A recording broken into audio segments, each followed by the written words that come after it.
Former Obama official Kathy Rumler, she is now the general counsel, and employees at Goldman.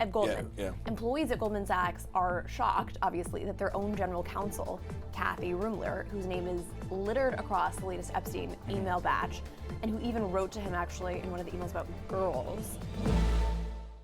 The Epstein story, I mean, as long as I've been a journalist, there has been stuff to report on Epstein, and it's always, for the most part, kind of underwhelming. And it leads to nowhere. And then it's like, whatever. Okay, but here's the latest. One person who's gotten some scrutiny, but maybe not as much as she should, former Obama official Kathy Rumler, she is now, of all things, the general counsel, and employees at Goldman.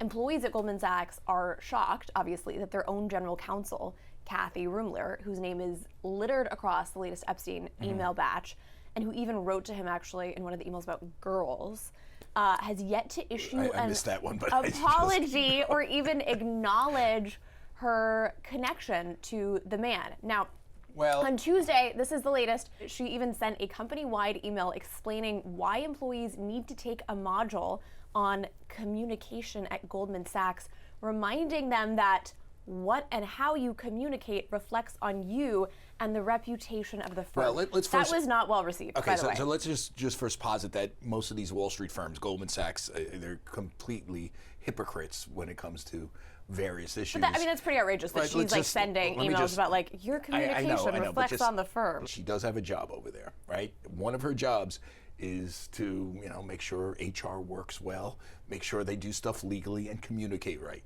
The other thing is, let's be real clear here. Epstein was friends with everybody. That doesn't mean they knew he was a creep. Well, no, he was. No, wait a second. No. I mean, he'd already been convicted of soliciting underage girls. You can't solicit underage girls. Listen, I'm not. I know. You rape underage girls. There's no solicitation. Listen to me. He didn't get convicted of rape. Okay, I know a lot about this case. He told all his friends that he made a mistake with a 17-year-old, because that's what he told me.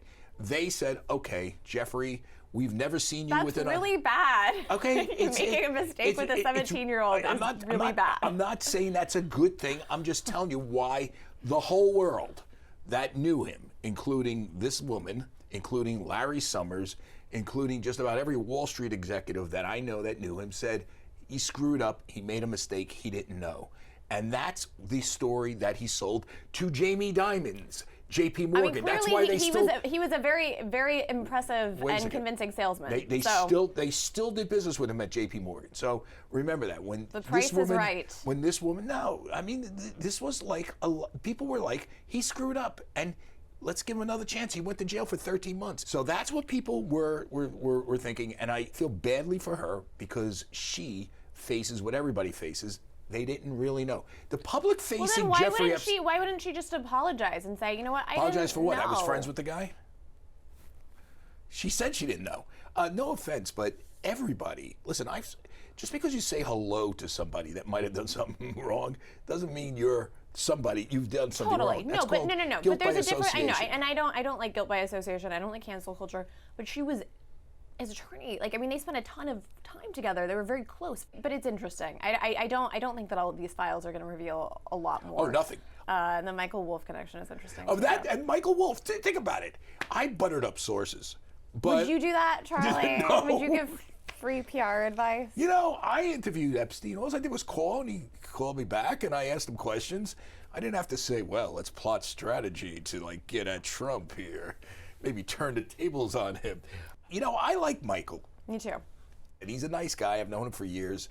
He's an entertaining writer, but I don't know. He's a good writer, too. He's a very good writer. But when you write what we do, reporting-wise, and this is for the kids out there, one of your handcuffs is facts. Facts are stubborn things. Yeah, right?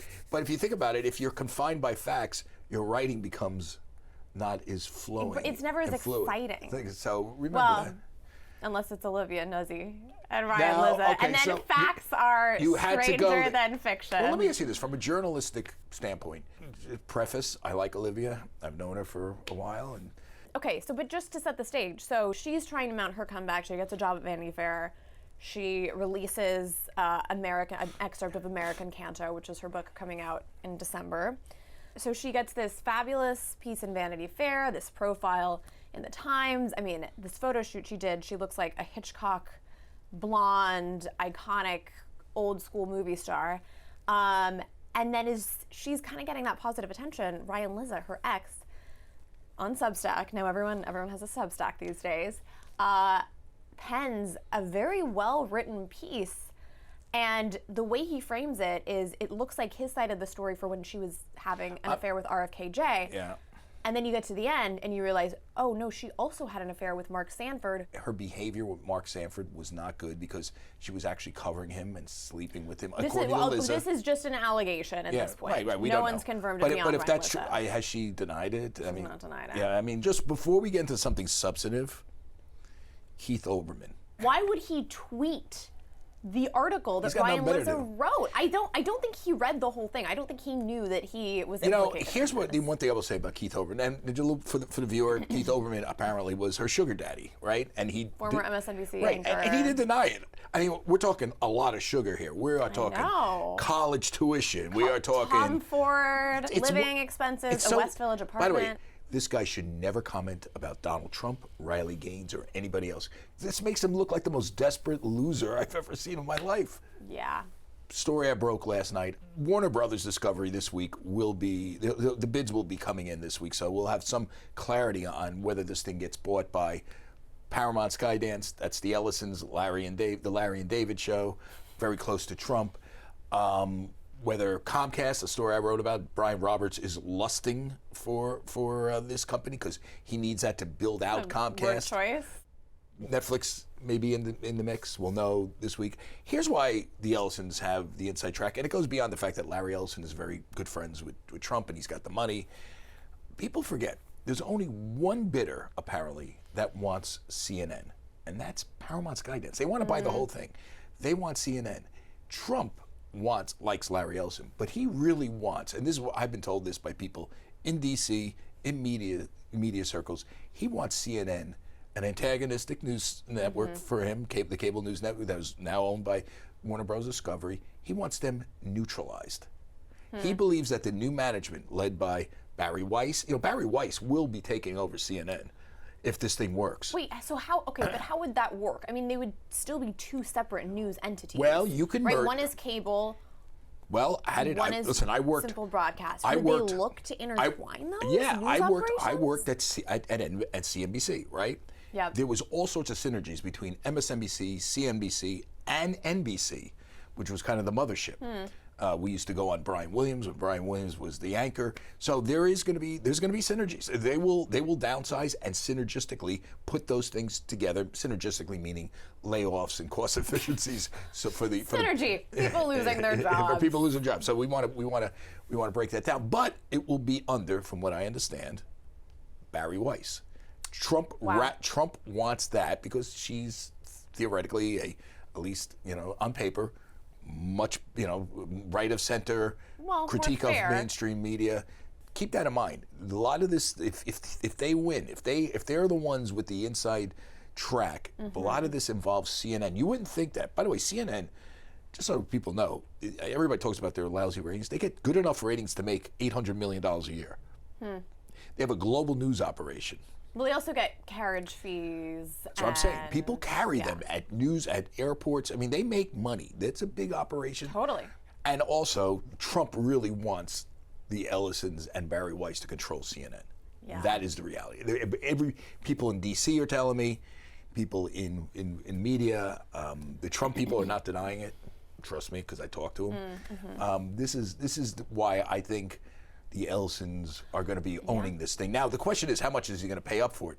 His current bid is $23.50. Last I checked, that's about $56 billion. Not exactly chump change. Larry Ellison, who, depending on the day... More expensive than Twitter. By the way, here's an AI aspect of it. Since we have the correction in AI, Larry Ellison's net worth has declined more than $100 billion, but he's still worth over $200 billion. When do you think this is going to happen? How imminently? I mean, I don't know how you're looking at. Then they have to go through the regulatory hurdles. Yeah, I don't. DOJ antitrust. Yeah, I mean that could take 2 years. But if it's Larry Ellison going through I can just see Trump just call up, calls up the DOJ antitrust, Larry's a nice guy. I don't see any antitrust. Do you? What's her name? Kathleen Slater? Gail Slater. Gail Slater. She's a serious gal. She's a very serious Gail, gal. I know you're really smart, but Larry's a nice guy. And did you meet with Barry yet?